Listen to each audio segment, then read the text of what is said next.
most people hear West Virginia and then most people are like, oh, I've been to Richmond. And it's like, oh, well, that's a different state. That's a different state. But yes. Things that we grew up doing, you would probably have been arrested for in LA. Well, sports are huge, so I think it really matters what state we're talking about based on their sports team. Like, everybody hates Ohio just because of Ohio State. This seems to be a recurring theme. Poverty's really hit a lot harder in West Virginia. Yeah. A lot less jobs and a lot more drugs. Hey everyone, welcome to the Orbital Media Podcast, where we learn about the people of the world, what they do, and their cultures one interview at a time. If you haven't subscribed to our channel yet, please consider doing so. It allows us to make more content. Now, in this episode on American states and regional American identities, we're going to be learning about the state of West Virginia, what it's like growing up there, what it's like living there, the people, culture, food, family, all of those sorts of things. And today, we're joined by Cole Seckman. Cole, would you like to introduce yourself to our viewers out there? Oh, sure. Yeah, I'm Cole, and I grew up in the northern panhandle of West Virginia, actually, in a town called New Martinsville. It's about, geographically, if anybody knows where Pittsburgh is, it's about an hour and a half from Pittsburgh, about an hour below Wheeling, right on the Ohio River. So I grew up like squeezed between Pennsylvania and Ohio. I know the panhandle you're talking about. It's like a little arm, right? That kind of that sticks up. Yeah, that's interesting. So we're going to start it out very broad, right? And what I'm really curious to kind of hear is you know, America is a big place. Everyone around the world knows about America, but there are a lot of different states in America, and not all the states are the same, and there are a lot of different, you know, people and cultures and identities in these different places. So let's say you met someone from outside the United States who they know about America, but they don't know much else. They've never heard of West Virginia. They don't know where it is on the map. And you said, I'm American. They say, okay, great. And then you say, and I'm from West Virginia. Like, what would you then say after that? And they're like, what does that mean? Like, you'd say, well, here's what West Virginia means. Well, I mean, typically most people, it seems, assuming they don't know the John Denver song already. Because okay, let's assume they don't know the West Virginia. Almost everybody's like, "Oh, country roads." Yes, right. So country roads, right? Well, but let's assume they maybe don't even know that song. I would probably just say that it's not, as far as states go, it's historically significant in that it became a state during the Civil War, seceding from Virginia, and then beyond that, it's not got. I mean, it used to be a big steel town, like steel state, coal mining, but things of the past, really. What if you were talking to, so let's say someone from around the world, you'd go with the John Denver song. That's probably the best opening. Always. No, and it's a fantastic song. I love that song. I just gotta say. But if you were talking to someone from the U.S., right, or maybe we'll throw Canada in there. You know, U.S. Canada. They've heard of West Virginia. They know maybe where it is on a map. And then what would you kind of tell them about the state? Maybe kind of what you said about like the industries, but like anything else, like your opening kind of, I mean, if they're just generally wanting to know like what the area is like, it's definitely idyllic small towns, I would say. Very small communities, a lot of, also the state, as small as it is, it's got a tiny population, like barely even 1 million, I think, if even 1 million. If even 1 million, okay. But geographically, it's very different, no matter which area, depending on which area you're in. Okay. Like southern West Virginia, I would describe just straight up as redneck. Okay. It's very just full blown, whatever you picture, stereotypical hillbilly to be. That's what it is. That is southern West Virginia. Okay. Yeah. Eastern Panhandle, over like near DC and everything, it gets very expensive because West Virginia state tax are super cheap. So a lot of people that work in like Maryland or DC live in West Virginia, and then there's a lot of trains that take them back and forth. Really? Okay. Okay. Interesting. Yeah. And then you grew up in like you said the northern panhandle, so that little spike. That right? little spike, right? That little spike. Yeah. And what's kind of going on there? That's picture perfect Rust Belt. Okay. Like, everybody that I know, their parents worked for steel mills. Like, there's still about 20 minutes north of me is Wheeling, West Virginia, and they have a semi-pro hockey team that feeds into the Penguins, and they're the Wheeling Nailers because they used to make nails. Yeah. Okay. So it is a lot of rundown factories and things. Yeah. Can't eat a lot of fishing too, but you really can't eat the fish because of those because factories. of all of the pollution from the factories. Yep. Yeah. And I want to talk about that more later, but to again stay on sort of the broad intro to like, here's the basic intro of the state. What's the weather like? The climate, you know? The climate's actually subtropical. So What? You're kidding. I swear. How is the climate? Really? I don't know, but it is. Yeah. Oh my God. Summers are extremely humid and hot, and then winters are very cold and wet. It's a lot of rain through the spring, fall, a lot of snow in the winter, and then just heat and humidity all summer. So it sounds like it's very, I don't want to say like extreme climates, but like, would you say, I mean, it's not like Minnesota cold in the winter. Like, no. Well, this past year, whenever I went home for Christmas, it was negative 30. Negative 30 Fahrenheit. Yeah. Negative 30 Fahrenheit. Yes, it was Okay. a bit of an anomaly. I think that's the coldest I've ever What seen. would it like normally be? A normal winter, it always gets down to 0, I would say. And that's for the viewers of us who are not in the US, like negative like 15, negative 20 Celsius. Yeah. Centigrade. Yeah. Okay. And then summers, I mean, is it like getting into the 90s in the summers? Yeah. Like it is. Okay. So it's very extreme. It very rarely breaks 100, but with the humidity, it's awful. All right. It sounds like a more extreme climate in some ways of I grew up in New York, like kind of where I grew up, which is like, it was cold in the winter. It generally wasn't that cold though. I mean, upstate it would have been, but that sort of area. Okay, interesting. And you know, climate is the same thing, like 4-season climate with like the trees with the, you know, the leaves fall down in the fall and all that kind of stuff. And a lot of people do the drive through the fall just because they're the roads that go through the state. Yes. That's So that's sort of the landscape and you know the basics. But let's talk about the people and you growing up there and kind of your sense of like, to you not living there anymore. Like now that you live in California, like what is your sense of being from West Virginia, especially now that you're not there anymore? So you can see how different that is from where you are now. What is my perception of it looking back now? Like sort of. How would well, you can answer it however you want. I mean, I'm just curious, like, how do you think of yourself as a person from West Virginia? Like, what is that?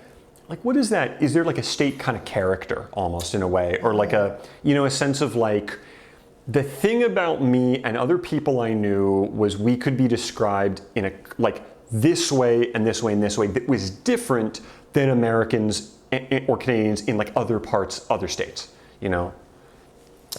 I would say the kind of Midwest good neighbor no matter who a person is. It's not a state for a lot of education, so people aren't, but like they are people who are willing to see somebody with a flat tire on the side of the road. They'll pull over and stop. Yes. And it just seems like something that out here I feel like there's a difference between genuine niceness and just like putting on a face because you don't know who people are and you don't want to piss off the wrong person. Yeah. I would say back home they're all genuinely, they just want to help. They're going to help you. Yeah. So that would be sort of a characteristic that's like really, and I would kind of agree with you, like having grown up in either big city suburbs or like just living in big cities, like you generally don't, I mean, because they're big cities, like you just have no idea who people are, like you don't have that culture in the same way. But I could see like it is something where if you did have that, it's like you miss that once you kind of leave. Yeah. In terms of the culture of, let's say like something is like the food, like is obviously, in the US there are going to be certain things that kind of everyone eats or most people eat, but are there any particular dishes, types of food, anything that would seem particular to living in West Virginia? And again, just, Definitely pepperoni rolls. What? Pepperoni rolls. Pepperoni rolls, okay. Yeah, pepperoni rolls and moonshine, I feel like are the two that everybody... Are pepperoni rolls, is that something like, it's like, well, I don't know, do you want to tell us what a pepperoni roll is? It's literally like just a dinner roll, but then stuffed with pepperoni and mozzarella cheese. Okay. Because back when the coal mines were still very active in the steel mills and everything, a lot of Italian immigrants were working in them, and they couldn't take pasta and stuff down into the mines, so they started making pepperoni rolls. It was just a dinner roll filled with pepperoni and cheese. Yeah. It's funny. It sounds interesting, similar to there's a type of dish from England, a place called Cornwall, and there's something called a Cornish pasty, and it's the same idea, which is basically meat inside of dough that you bake, and then you take it down with you into the mines, and they design it so there's a little handholds that you could hold, and then you could eat the whole thing, and your hands covered in coal dust wouldn't like get on the food that you were eating. So it's the same idea of exactly the same idea. It's not got the handholds, but it's the same idea. Interesting. And the moonshine, which obviously, like for those of us who don't know what moonshine is, I've only ever had it actually like once or twice. What is moonshine? I don't really know how it's made, to be quite honest with you, but it is just, I think it's just any illegal alcohol is considered moonshine, because it's called moonshine because it was being made by the moonlight, because it was illegal to run a still. Right, makes sense. During the day. And generally it's also, not always, but very high strength. Yeah, 95% is what I've always bought. Right, 95%, that is 95% alcohol, not 95% proof. No, 190 proof. 190 proof. Okay, that is some strong moonshine. Tastes like paint thinner. And how do you? And I mean, do you just drink it? Like, have you just drink it straight, or do you like mix it with? You mix it. Yes. Okay. Definitely. Okay. I mean, I've taken shots of it, but it does. You can feel it going all the way down. Yeah. I took a shot of Everclear exactly once in my life, and it felt like gasoline. It does, and it's not good. So, what would you mix it with normally? Depends on what stage of my life I was in. In college, we would just spray Mio into it. But I know a lot of people that make it, and they make like apple pie moonshine and stuff, and they can... Yeah, so how does that work? Because the couple times I've ever had it have usually been at sort of, they'll be called like vaguely southern themed sort of like restaurants, but they'll have like moonshine, and there'll be these flavors like apple flavored moonshine and stuff. Blueberry, anything like that. Okay. I think they kind of just do it like you would a wine. Like after making it strong, and then you just cut it with whatever you're going to throw in, let it sit and make it. Okay, interesting. Yeah, it's too bad we couldn't get any. It's hard to like ship it in from West Virginia. But one of these days I'd be curious to try, like especially the fruit flavored ones. It seems kind of interesting. Some of them are actually like the apple pie one that I was talking about. It's still like I think 50% alcohol. Yeah. So it's stronger than vodka. Relatively low. It's pretty low, but it's stronger than store-bought vodka, and tastes pretty good. Good, very good. Nice. Yeah. Well, so that's kind of food. What about other kind of aspects of like daily life there, in terms of family dynamics or relations between men and women? Kind of dating, things you do for fun, that kind of stuff. Like, what does that sort of look like in terms of, at least for you, kind of growing up and the town that you were in? Family dynamics, I would say, have shifted a lot recently. Okay, how so? Just because like when my parents were growing up, I'd say this is true for most everywhere, but poverty's really hit a lot harder in West Virginia. A lot less jobs and a lot more drugs. So the family structure is kind of fallen apart. Like most of my friends, their parents aren't married or still together or anything. A lot of grandparents raising the kids, stuff like that, situations. I grew up in a 2-parent household. So you're lucky. Everyone that I knew older than me, like my parents did, everybody. It's kind of, family is still very important, and it is like children, raising them, it is important, and it's like just sort of being blown apart by drugs and poverty. But is that something you want to talk about? If you want to talk about it, we can. If you don't, like, we can steer clear of it. I mean, I don't mind talking about it. Okay. Yeah. I mean, how much to add that hasn't already been said. But well, I mean, but I think in a lot of cases, right? Plenty of people in certain areas of the country have had similar kind of downturns in the state of people's lives. Other parts of the country, I think people are almost not even aware of it. So if you want to talk about it, like and I'm just curious to hear about it, like your experiences. Well, I mean, if you have any questions about it, I'd be happy to. But like growing up in it, I would say it kind of was just a part of life. Like I would go with my friends down to the park. We'd ride our bikes to Bruce Park to play basketball. And you would be playing with, I mean, we were in middle school, and the guys that you were playing with were all like 20-year-olds, and they'd at some point always just be like, we'll be right back, go to their car, and then come back, and you knew what they were doing. But I'll say, like, I think you can get a wrong image of people. There is a lot of, like, any crime that really happens is usually them stealing from their own families and stuff. As people, they weren't ever bad people. It's like you playing basketball with them, their defense got a little slower after they went and shot up or smoked something. Right. But they were nice guys. They never did anything. They never also tried to offer us anything or sell us anything. So it's like judging the person and not the not the circumstance. Yeah, in a way. And was that sort of stuff that came, and I know this is true nationally, but it was really in the last kind of like 30, 40 years, right? And this was really once, because you mentioned there was a lot of steel and a lot of coal, and those were major industries there. And again, one of the few things I would have said I knew about West Virginia was like coal mining is like huge in that state. Like, and it's still pretty big. Okay, okay. But a lot of that kind of was shut down in kind of what, 70s and 80s? 80s, 80s, 90s, okay. And so that you said there's really been that, that shift that's really happened in terms of the family structure as it used to be, which would have been pretty, should we say, traditional in a lot of ways, in terms of like very traditional, which has now kind of been broken apart in a lot of cases, to the point where you said like growing up in a two-parent household made you very lucky. Yeah. And would you say that obviously had a major impact too in you being able to like advance in life in a way that you thought a lot of your friends maybe didn't have the opportunity to? I would say so, definitely, but also mostly just because, well, not mostly because, but my parents were always, they put education very high up on the list of importance. My other friends, not necessarily so much, and my parents also, like my dad works at a chemical factory, which those are also probably going to be shut down soon. And when my brothers and I were all growing up, they kind of knew that it was all going to go away. And they pushed us to not like rely on, like, don't expect to get that coal mining job. Don't expect to have the job that I have. Do something else and try to go somewhere else because this stuff isn't going to be here. Is that one of the things, and I want to talk about, you like things you really miss about the state and things you like about the state, but was one of the themes that you said maybe once you left was kind of lacking is this focus on education, that you said that that's not really pushed as much in like large parts of the culture? Definitely not. Okay.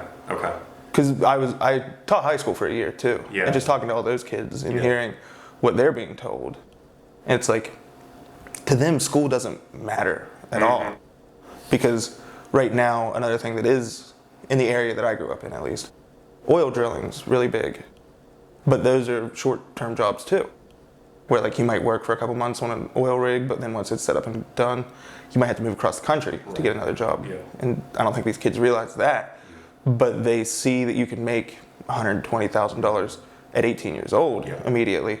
So they're just like, screw math, I don't need any of this. That's must be sort of tough when you see that as like the world that you kind of live in, and especially if you yourself you're advancing, but you can see other people that you're friends with and and you're like, they're not gonna like go as far. Must be tough. It is, and I will say that's another thing about like growing up in a small town. You're limited by how many people you can actually meet and different personalities, but also like you're kind of forced to be friends with the people that are just geographically close to you. So my friend group growing up was a good mix of people that like, I would say from my like core group of like 5 friends in high school, if you're gonna narrow it down to like the group, one of us is, well, I'm here. Another one, he's in med school now. My other buddy has his master's in cybersecurity, and another one works for an oil rig, and then the 5th one died of an overdose. So it's like all people who hung out every day, but then just went totally different directions. And 1 to maybe 1.5 of them like in a really not good direction. But then 3 of you guys like did do pretty well. You're doing cybersecurity, med school, and then like film and TV and all that. That's interesting. So that would be something that you found was lacking. What was something, aside from you mentioned the idea of like people will genuinely help you, something that you do really love about West Virginia though? Because I do think there can be this sense of it's like just negative things that people associate with it, but like, what are some good things that you really like about it? Yeah, I think from an outsider's perspective, it is tough to see anything that's not negative, just because there is so much that is negative. But growing up there, it's nice to grow up in a small town. You have a lot more freedom to do things, and in areas like that, people either know you, know your parents, or know someone. So like, things that we grew up doing, you would probably have been arrested for in LA. But like, sure. I mean, definitely. Like, Yeah, sure. Yeah. we could get away with it just because everybody knew. And if you messed up too bad, it's like, oh, you're such and such kid, I'm going to call your parents. Right. It was never like, we need to throw the book at this kid to teach him a lesson. So, I mean, but that's also a double-edged sword in that everybody knows you, so you can't do. So it's kind of like your big brother everywhere. Yeah. I mean, that is. I mean, the thing. I mean, again, I don't count where I grew up as a quote small town. Like, it was small, but it's like commuter town. So it's the dynamic's a little different, but there is still that like everyone kind of knows everyone in the high school kind of deal. But yeah, I mean, I've kind of heard that idea of like, right, the benefit is you've got a lot more freedom, but in a way you kind of don't, because once you have a reputation or like, this is where you fit in the town, and everyone knows that's Cole, he's that guy, and then that's it. So like, you hope you get a good reputation, but like, yeah, and it's very interesting that you say that, actually, because I think one of the hardest things was graduating high school and going to college, because like my whole life I was telling people that I was going to be a doctor. I never knew why, but I was good at school, and so like, everybody was like, oh, that's Cole Sackman, he's going to be a doctor. Then my freshman year of college, turns around, moved to a bigger city, like 60,000 people in Morgantown. Where were you for college? WVU. Okay. So, a big school. Nobody really knows you. It's a total shift. And it was like in that year that I realized, like, I can't really do the role that, like you were saying, like, you fit into this town this way. And just in that year, I realized that like I was making all of these decisions for the wrong reasons, and it was mostly just to try to keep up with appearances that I had created over the years there, which was difficult, but also I'm here now because of it, because I started writing and making short films and doing stuff like that instead, and doing my own thing. What are there any other things, either good or bad, that you want to talk about, sort of that maybe, like growing up, that you felt now that you've left, like, I really don't miss this, but I also really miss this other thing? Well, I don't miss the snow yet. I do know that. Yeah, I'll agree with that. I do not miss having to scrape my car and start it early every morning. But no, you know, I like being in a big city. I do, for now, really like the anonymity of everything.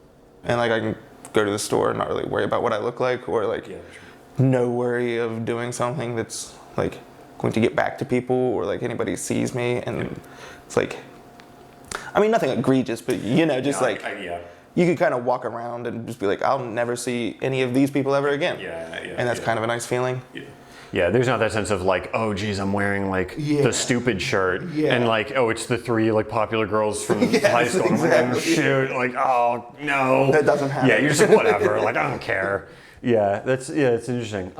Have you found, and this is again, if you want to talk about this or not, but being now in Los Angeles, when you mentioned that you're from West Virginia, do you ever feel there's like a certain amount of like silent judging or like animus that people are like, they're kind of like hiding it maybe a little behind their eyes, but it's definitely there? Yeah, but it's also with the same people you would expect it to be from, and it's like the hyper political sort of crowd that like the second they hear West Virginia, they immediately assume like, oh, okay, he voted for Trump, this guy, I'm fucking done with that one.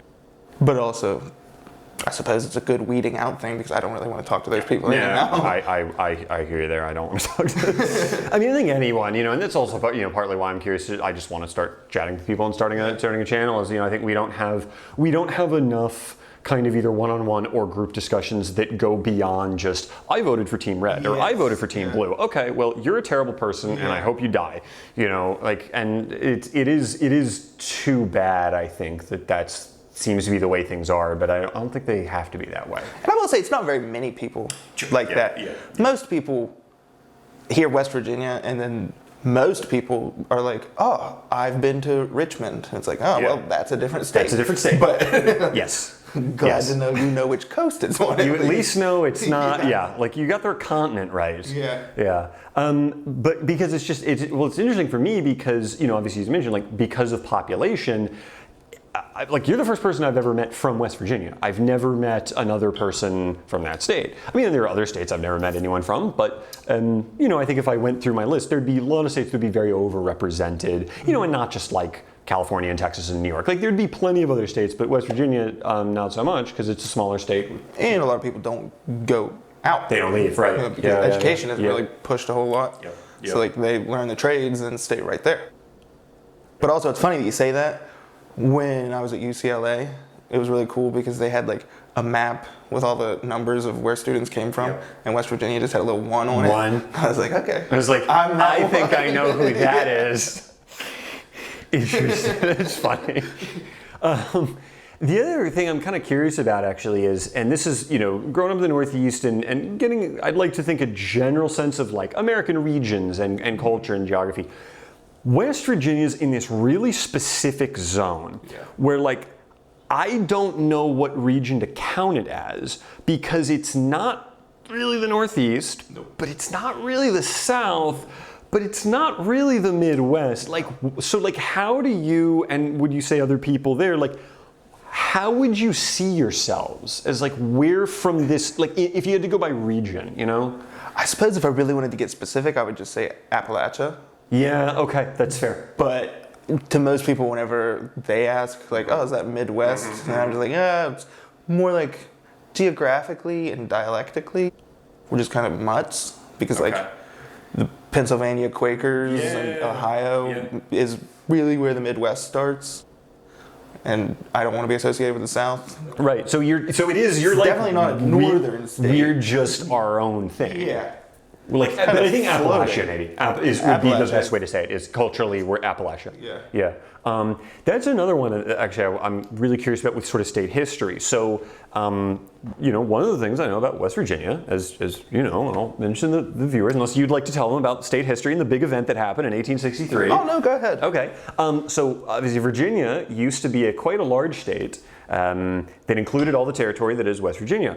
The Civil War happened, and the people of what at the time was the western part of Virginia basically decided, no, we don't want to be part of the Confederacy, so we're going to break our chunk of the state away, and we're going to create a new state called West Virginia that's part of the Union. And that's how West Virginia got created because of the Civil War. Now, what I'm really curious about is, does that still factor into people's sense of like who they are? Or is there more of a, you mentioned like Southern West Virginia, like people are flying Confederate flags. 100% that one. It's 100% that one? Yeah. Okay. A lot of Confederate flags. Okay. Yeah. So there's like no sense of like... I would say it's more like a 50-50 split. It's really. Okay. Yeah, because like we were talking about geography, where does it fall? And I actually did. I grew up like right on the Mason-Dixon line. So literally Southern, if you want to go by that.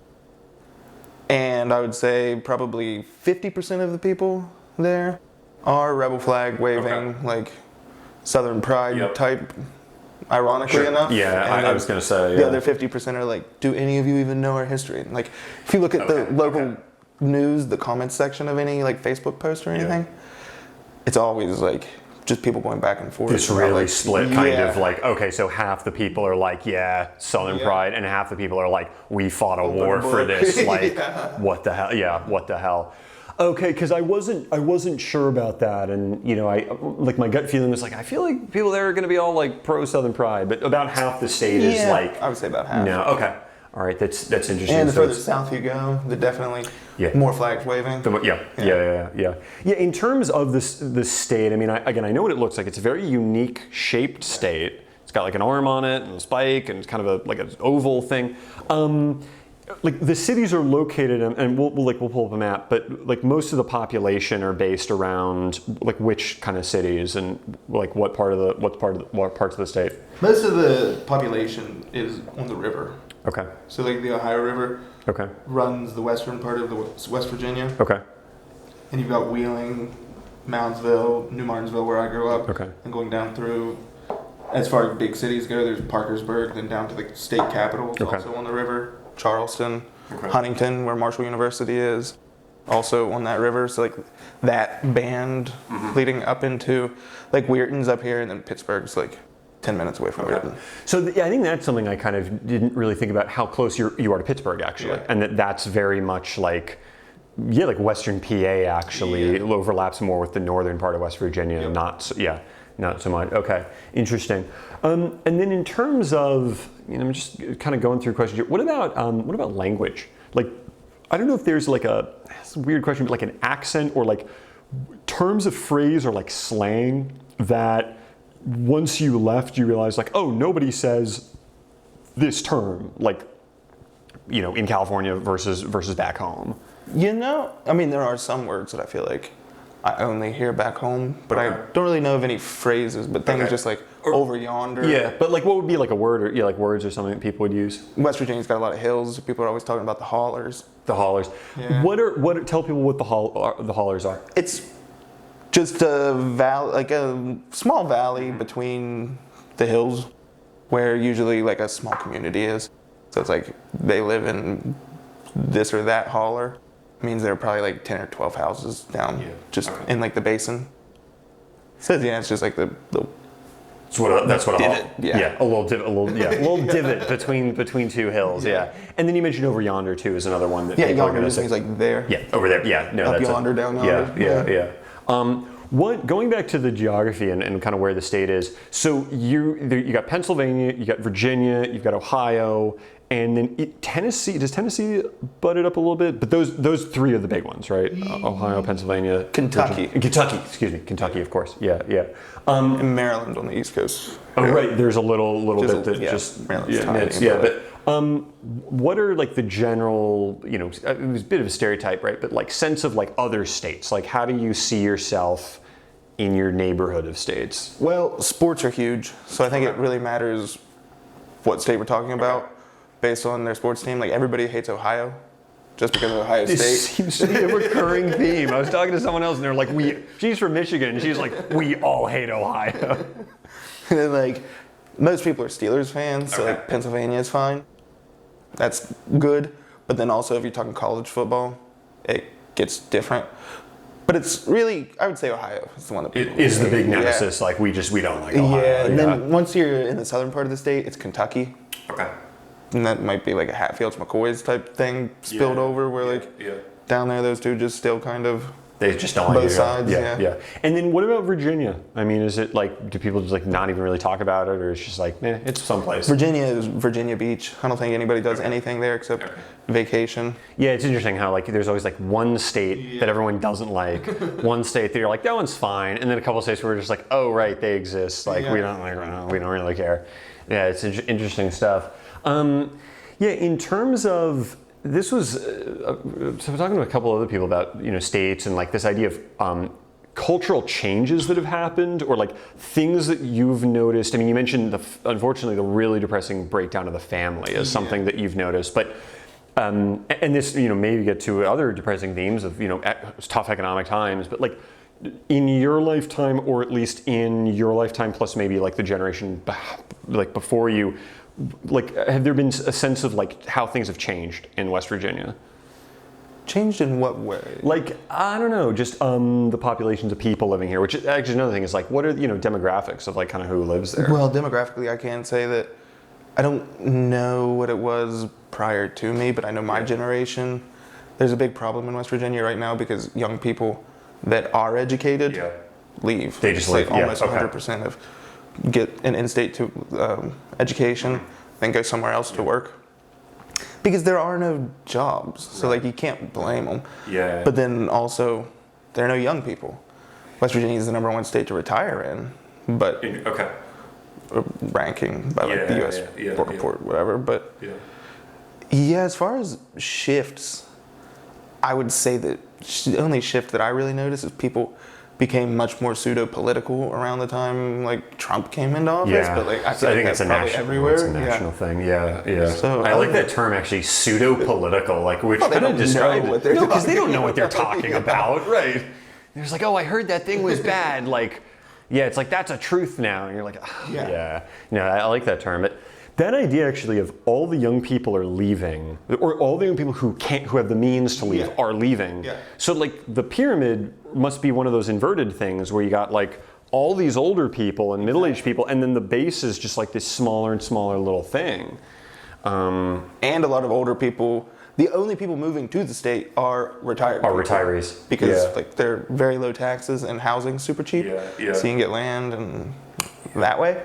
But it's a problem because our young people aren't replacing. So like it's a big conversation that like in 10 years we're gonna lose this big chunk of the population. Yeah, I mean it's not just it's very specific in that state. And I mean while that's true for certain countries around the world, like as a whole the US has less of that problem, but in certain areas, like it sounds like that is actually a real problem.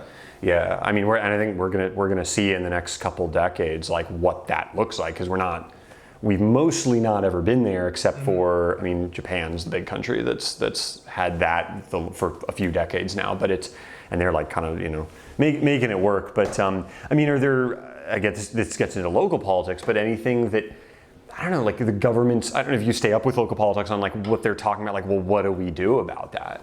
I know that they're trying to get a lot of, because they are going to be closing a lot of like the chemical factories and things. Why is that? Why are they going to, do you know? Just EPA regulations are getting too strict and they were all built in like the 80s and 90s. But there was a lot of push from the state politicians to bring in the factories to build green things, like I think there's a what are they called? Solar panel factories being built, and it's supposed to be a couple thousand jobs. And they're trying to get a lot more stuff like that, like windmills and actually manufacturing the stuff rather than I don't know what else you do with it after you make it, but they're trying to use because they've got labor skilled people and they're just trying to bring in other jobs to transition that. Right. Compared to a lot of states, as you said, since there's a big focus on like not formal education, but the trades, like there are going to be portions of people that like will know how to work in a factory and like put stuff together. Okay. Yeah. No, I mean that's interesting stuff. The other thing, I guess, to go sort of back a little bit into maybe daily life a bit, is what do you do for fun? Like. I mean, I know you said you're like, well, we don't need to talk about anything that's like, we didn't get Cole arrested. That's like illegal. Yeah, of course, yeah.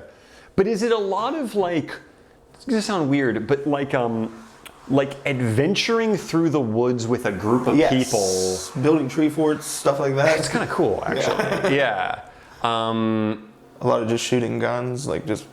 Literally anything you see, just shoot it. Yeah, just shoot at it. So quite a strong gun culture there. A lot of, and I mean, this is maybe an older stereotype, but like hunting. Like how is that like people? Hunting's very big too. Very big. Okay. Yeah. Like we didn't even really have a Thanksgiving break because deer season lined up the same week as Thanksgiving every year.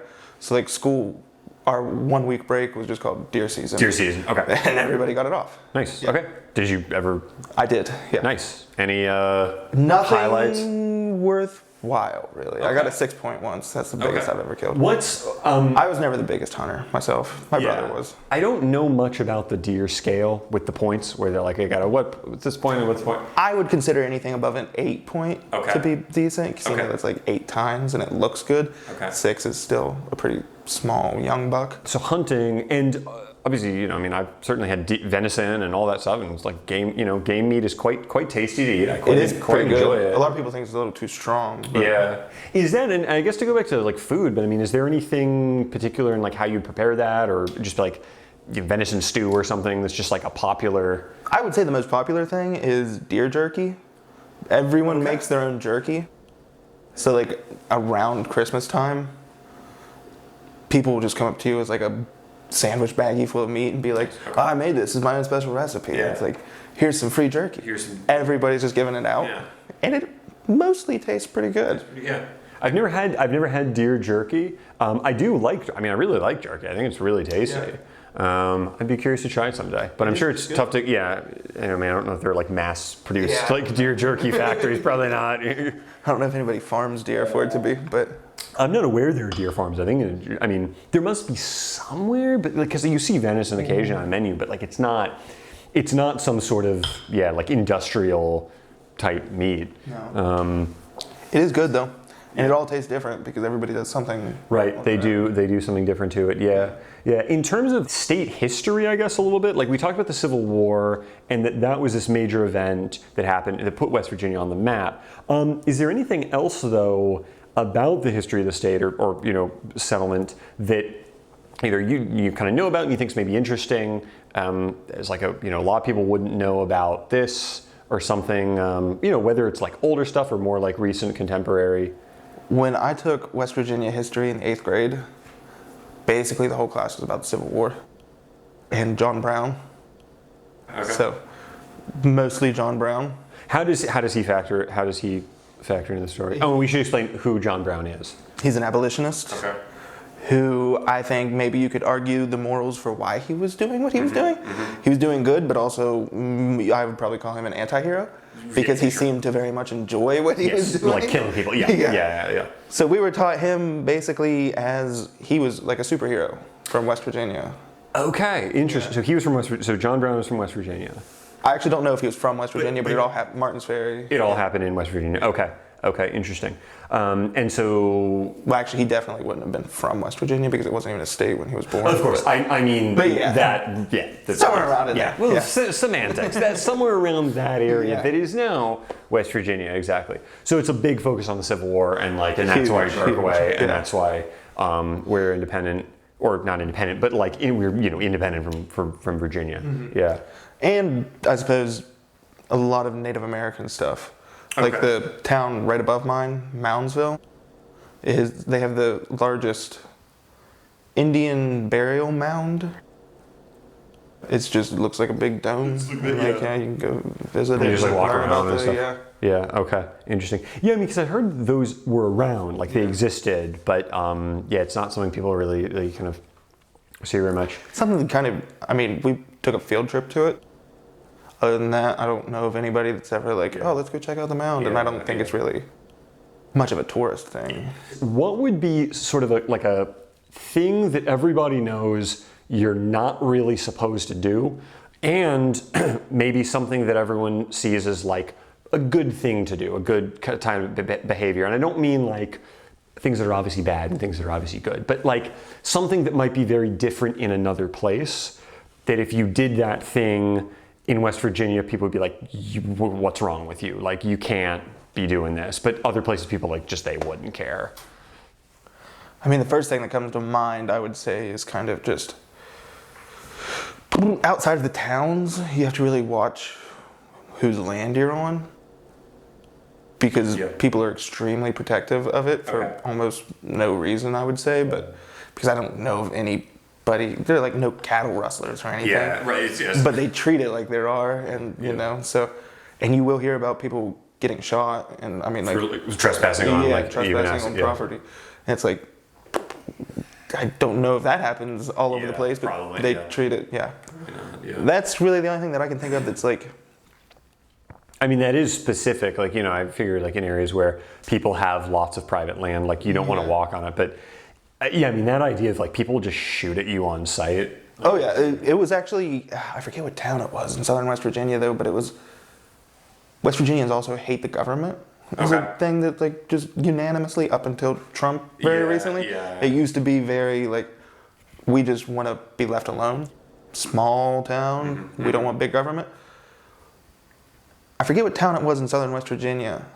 They were not Blair Mountain. Okay. This was a more recent one. They were shooting census takers because they thought they were with the government coming to force them to pay back taxes and stuff. Okay. And it was no, they just wanted to ask you how many people lived in the house. But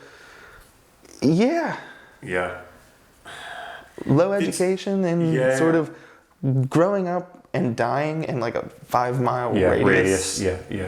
You just become very insulated. And you get very suspicious of outsiders, basically. Exactly. Of just anyone who's not from around here. If you don't recognize them. Or their car. I'll sit at my grandparents' house.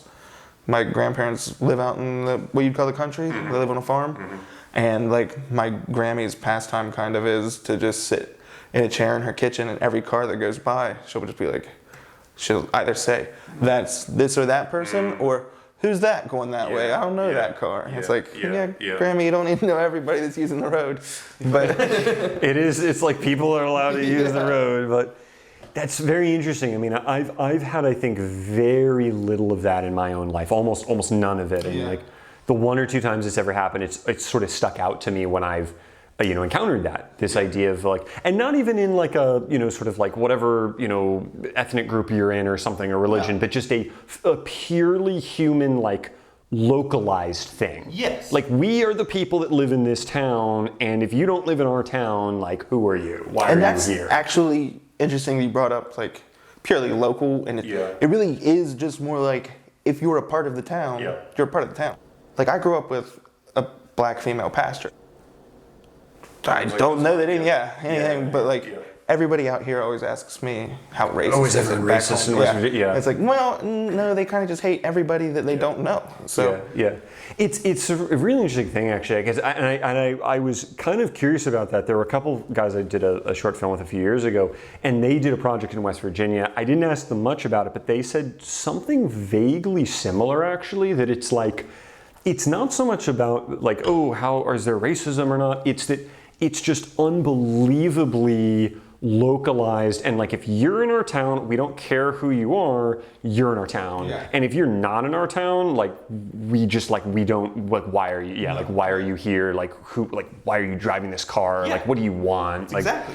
That's very interesting. But there also aren't a lot of reasons that people would be in those towns, so it is like, not that the suspicion is warranted, but also curiosity you can kind of understand. I think it's just an interesting component. I think that people don't talk about enough, which is that aspect of the way humans are tribal creatures, right? But like, we in the modern world, it's always like, it's about like race or religion or like whatever. Like, it's not just like, no, it's just local. Like, you're not from our town, get out of here. And my sense is, I think in the past, that was like kind of the default for humans everywhere. I can imagine. Yeah. You used to have some wanderer coming in, and it's like, who's this one? Who is this person? No, I mean, there was a interesting kind of videos I was watching about, like, the Middle Ages and that sort of idea where they said, like, one of the things you probably wouldn't have got is how everyone would be like, well, you're not from this town, we don't know who you are, everyone is suspicious of you, like, why are you here? And that was just like the default setting. I can see it, especially like back then they have no way to really know who they are. At least now it's like, oh yeah, no, I'm from this or that place, and it's like, oh, I've heard of it. I've got like an ID or whatever, I don't know how much other stuff you want to get into about like growing up there and just kind of like your experiences of living there, or if you have any anecdotes, stories about like your grandparents or your parents or like friends, families, and just a sense of, here's kind of the way it was. Like, here's just kind of how life would go in terms of like, the way people would just spend their time and the jobs that they would have and the. Well, I mean, like growing up in high school, I would say everything's small. So like, even before we had cars, after getting a car, we could drive to like Pittsburgh for a little bit, or the bigger cities, and do things. Like, we had a bowling alley up until I was in like the 5th grade. But other than that, they closed down. Yeah, there was nothing to do. Everybody fishes. It's right on the Ohio River, so that's a big thing. And high schoolers kind of, like, it's kind of a meme to talk about like, oh, hanging out in the Walmart parking lot, but that's exactly what people did. Like, everyone would just kind of meet at the parking lot or the basketball court. Sports were also huge, so like, I grew up in a town of 4,000 people, and the high school stadium, the football stadium, seated like 3,000. So it's like most people are going to Friday night it's shut down, and everybody's going to see that. Are there other, so football sounds like, or like college is huge. High school and college football. Okay. Are there any other like major sports that people would just go like nuts for? And maybe not even sports, but let's also include pastimes like even like fishing and hunting. Deer season, I would say, is the next biggest to football. Basketball is pretty big as a sport, but also college basketball, it all depends on how well the Mountaineers are doing.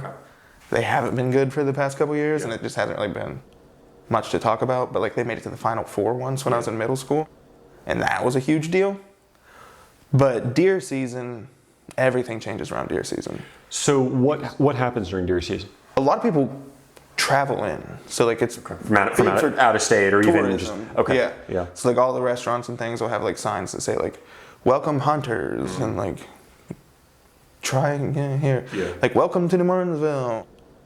Here, shit like that, and it is like it's just all stupid stuff. It's just like put up like a banner that's just like "Happy Deer Season," but it's big because like the hotels will all be full. A lot of poaching, a lot of stuff like that. With deer, so when I think of poaching, I think of again either Middle Ages, you're a peasant killing a deer on your lord's land, and they're gonna hang you if they find you.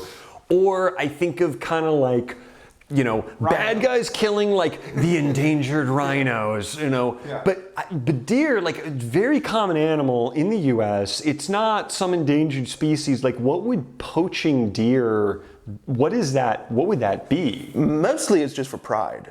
Okay. But like deer do move mostly at night when it's illegal to hunt them, but like people spotlight them. Oh, I see. Okay. And also will be on other people's land. Taking them. Okay. So like that's where the poaching comes from. But then you also have like a couple years ago there were like 4 or 5 guys from Jersey. They killed I think 42. Oh my God. Deer. Yeah, 2's the limit. Yeah, I was gonna say like I did know that like there is a limit on like you can't kill. But yeah, they killed just for no point. Yeah. But like you were saying, like there is no resale value to it. Right. Yeah. It's just totally wasted. So like when you talk about poaching though, it's mostly people going out at night spotlighting and just like shooting them and okay. Yeah. Because you shine a light on a deer and they freeze.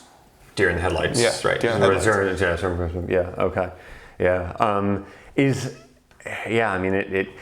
That's all just like really terrible. Like the people do. I mean, look, it's fine with the next person is the idea of like, hey, we're gonna eat some deer. Yeah. Like we're gonna go out, we're gonna shoot a deer, we're gonna eat it, and that's gonna be meat in our food in our food locker for weeks and weeks, months. I haven't ever killed a deer, but I mean we had a scoutmaster where he went up and he shot some caribou, and we had some caribou in our freezer for like weeks. But it was still that idea of like, all right, we're gonna shoot the animal, but now we're still gonna like actually use its meat. Yeah. We're not just gonna leave it out. So that's just like horrible. It's disgusting. Yeah, and there was a big uproar on that one. It's also super illegal. Yeah, and as it should be, smacked with all kinds of fines and for doing that. Yeah. But in terms of deer season, I mean, it must be, or in terms of deer season, it must be kind of people.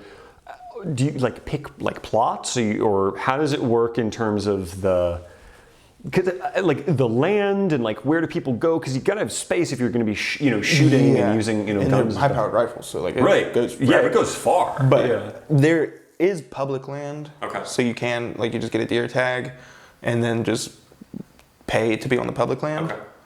Or like my grandparents owned a farm, so I never had to get a tag or anything. If it's private land, you can just if it shows up, you just And then usually like all my friends and everybody knows somebody that has land, so like friends. But if you're coming in from out of state, you use public land.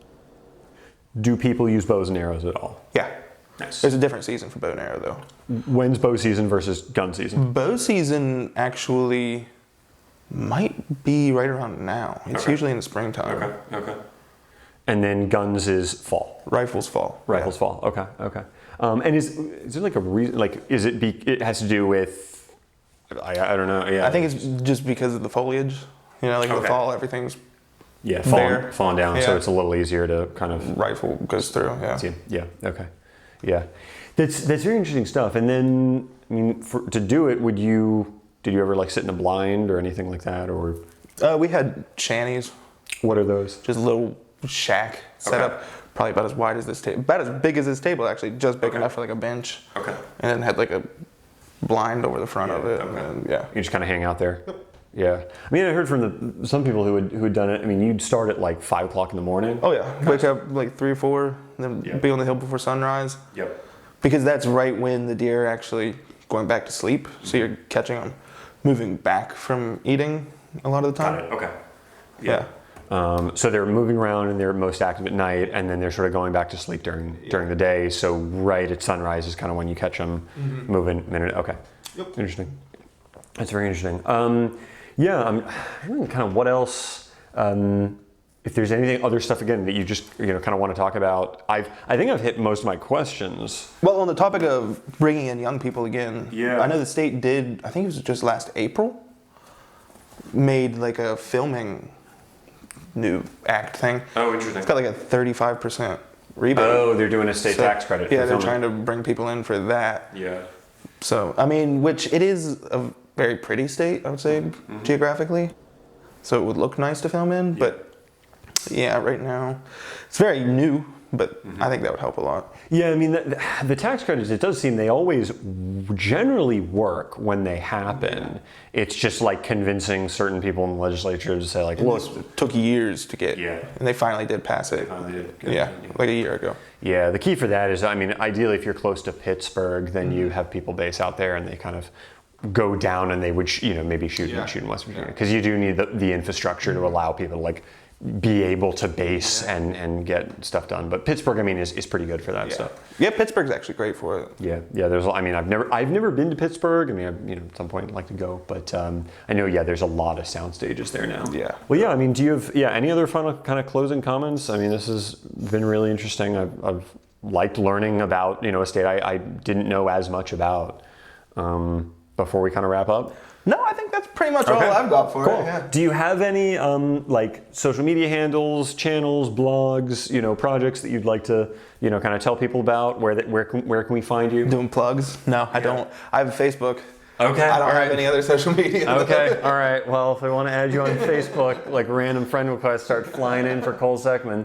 You'll notice from the channel. Yeah. But otherwise, I mean, it's been a pleasure. Thank you so much for coming on. Yeah, thank you. And tell us about where you grew up and kind of what life was like in West Virginia. And I'll see everyone in the next episode. Thanks, guys.